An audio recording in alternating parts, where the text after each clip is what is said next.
मुझे लगता है चेष्टा की जा रही है कि हम कहीं ना कहीं संपूर्णतः जो इलेक्ट्रॉनिक ब्रॉडकास्ट मीडियम है, इकोसिस्टम है, उसको नियंत्रित करने का प्रयास करें। उस दिशा में ये ब्रॉडकास्ट बिल के बारे में बात की जा रही है।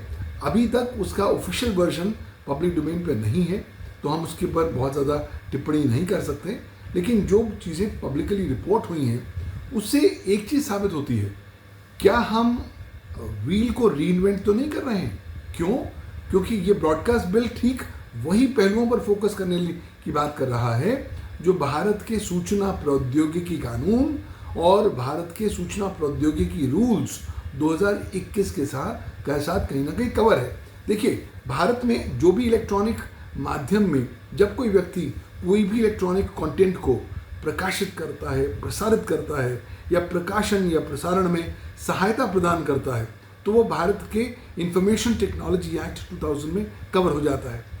और जब आप इस तरह की बात करते हैं, जब आप थर्ड पार्टी डेटा की बात करते हैं, तो आप इंटरमीडियरी की परिभाषा में आ जाते हैं।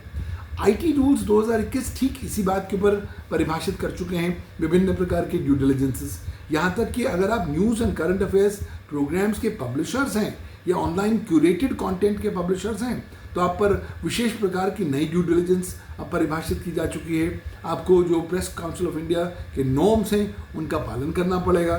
फिलहाल ये मामला कुछ देर तक विचाराधीन भी है दिल्ली हाई कोर्ट के सामने, लेकिन बुनियादी तौर पर अगर हम ये ब्रॉड लैंडस्केप कवर कर चुके हैं आईटी एक्ट और आईटी रूल्स 2021 में, तो सबसे महत्वपूर्ण सवाल ये खड़ा होता है कि हम इस ब्रॉडकास्ट बिल से अचीव क्या करना चाहेंगे। क्यों? क्योंकि डुप्लीकेशन हो जाएगी, कन्फ्यूजन ज़्यादा हो जाएगी। एक ही व्यक्ति एक दृष्टिकोण से देखेंगे तो इंटरमीडिएट होगा, दूसरे दृष्टिकोण से देखेंगे तो आईटी एक्ट में आएगा, तीसरे दृष्टिकोण से देखेंगे तो वो ब्रॉडकास्ट बिल में आएगा। तो वो अपना काम करेगा या आईटी एक्ट को कंप्लाई करेगा या ब्रॉडकास्ट बिल को कंप्लाई करेगा।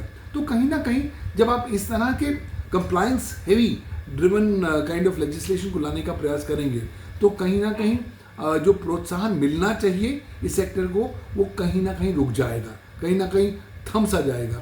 तो वो उसका कहीं नकारात्मक प्रभाव आने वाले समय में आपकी अभिव्यक्ति की स्वतंत्रता पर भी पड़ सकता है, डुप्लीकेशन ऑफ लॉस हो सकते हैं। तो मुझे लगता है इंतज़ार करना पड़ेगा कि एग्जैक्ट जो प्रस्तावित ड्राफ्ट है वो है क्या और वो किस तरीके से अन्य लॉज के साथ मैप अप करता है, क्योंकि ये जो लॉ है ये कोई स्पेशल लॉ नहीं है, लेकिन आईटी एक्ट स्पेशल लॉ है। ऑलरेडी मुझे विरोधाभास नज़र आ रहा है आईटी एक्ट में और इस ब्रॉडकास्ट बिल में। आने वाला समय बताएगा कि क्या टेक्स्ट आएगा और उसे किस तरह से क्या क्या लीगल रेपरकशंस उभर कर आएंगी। ठीक है, अभी तो फिलहाल चूंकि जैसा आपने कहा कि जो चीजें ऑन रिपोर्ट है या हमें रिपोर्ट्स में मिल रही है उस पर बात कर रहे हैं, तो हर ये जो जिसका हम रेवोल्यूशन कमेटी की बात कर रहे हैं सीईसी की, और जो कि लिखा भी है साफ साफ कि अपने खुद के एक्सपेंस पे बनानी है और उसमें एक डाइवर्स रिप्रेजेंटेशन आपको रखना है जिसमें लोग होंगे जो सोशल ग्रुप से जुड़े होंगे, महिलाओं से जुड़े होंगे, चाइल्ड वेलफेयर से जुड़े होंगे, schedule caste, schedule tribe, minorities, और आपको बकायदा इन नामों को इस कमेटी की पूरी सूचना गवर्नमेंट के साथ शेयर करनी पड़ेगी। और जब कभी कुछ ऐसा मामला आएगा तो आपको सारी चीजें बतानी पड़ेंगी। आपको लगता है कि अभी जितने भी लोग हैं उसमें से कितने लोग इस तरह का कंप्लायंस कर पाएंगे? दुनिया के कंटेंट क्रिएटर्स को इंडिया में देख लेता हूँ, लेकिन अगर एक बिल आता है तो क्या फिर वहां पर भी एक फिल्टर छलनी लग जाएगी?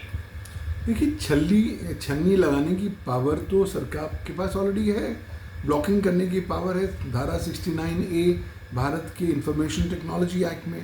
तो वो पावर तो कभी भी इस्तेमाल की जा सकती है अगर चुनिंदा परिस्थितियों का होना मौजूद हो, जैसे अगर वो भारत की प्रभुता, अखंडता, सुरक्षा पर नकारात्मक रूप से प्रभावित करता है या पड़ोसी देशों के साथ मैत्री संबंध को इम्पैक्ट करता है या पब्लिक ऑर्डर, डिसेंसी या मोरालिटी को इम्पैक्ट करता है।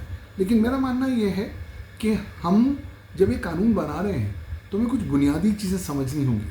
पहला कि इंटरनेट ने भूगोल को इतिहास बना दिया है। दूसरा, इंटरनेट ना तो कभी सोता है ना ही कुछ चीज़ भूलता है। जब हम ये बुनियादी फीचर्स, कैरेक्टर्स इंटरनेट के अपने सामने रखेंगे तब हमें बहुत क्लैरिटी हो जाएगी कि हमें किस तरह का कानून चाहिए।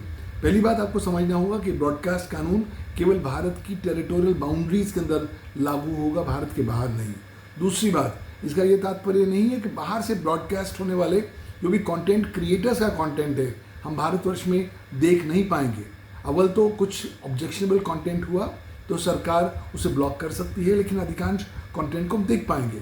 जो बुनियादी इशू है वो ये है कि आप कैसे इन आउटसाइड इंडिया जो बेस्ड कंटेंट क्रिएटर्स हैं उन्हें कैसे विवश करेंगे कि आप भारत के ब्रॉडकास्ट बिल के प्रावधानों का पालन करें। अगर आप इतिहास के पन्नों पर नज़र डालें तो पिछले 24 सालों में हमने ये देख लिया है, सीखा है कि भारत का आईटी एक्ट जो सूचना प्रौद्योगिकी कानून है उसमें भी एक्स्ट्रा टेरिटोरियल जुरिस्डिक्शन के प्रावधान तो हैं, लेकिन 24 सालों में हम उसे भारत के बाहर लागू करने में सक्षम नहीं हो पाए हैं। तो इस लर्निंग्स को हमें समझना होगा, लेकिन कहीं ना कहीं मुझे लगता है जो ब्रॉडकास्टर्स, जो कंटेंट क्रिएटर्स भारत के अंदर विद्यमान हैं उन्हें संदेश जाना भी ज़रूरी है कि आप ब्रॉडकास्टिंग के नाम पर किसी को बिलो द बेल्ट मार नहीं सकते, किसी की मानहानि नहीं कर सकते, भारत की सॉवरेन इंटरेस्ट को नकारात्मक रूप से प्रभावित नहीं कर सकते, और अगर आप करेंगे तो आप पर ठोस कानूनी कार्रवाई होगी।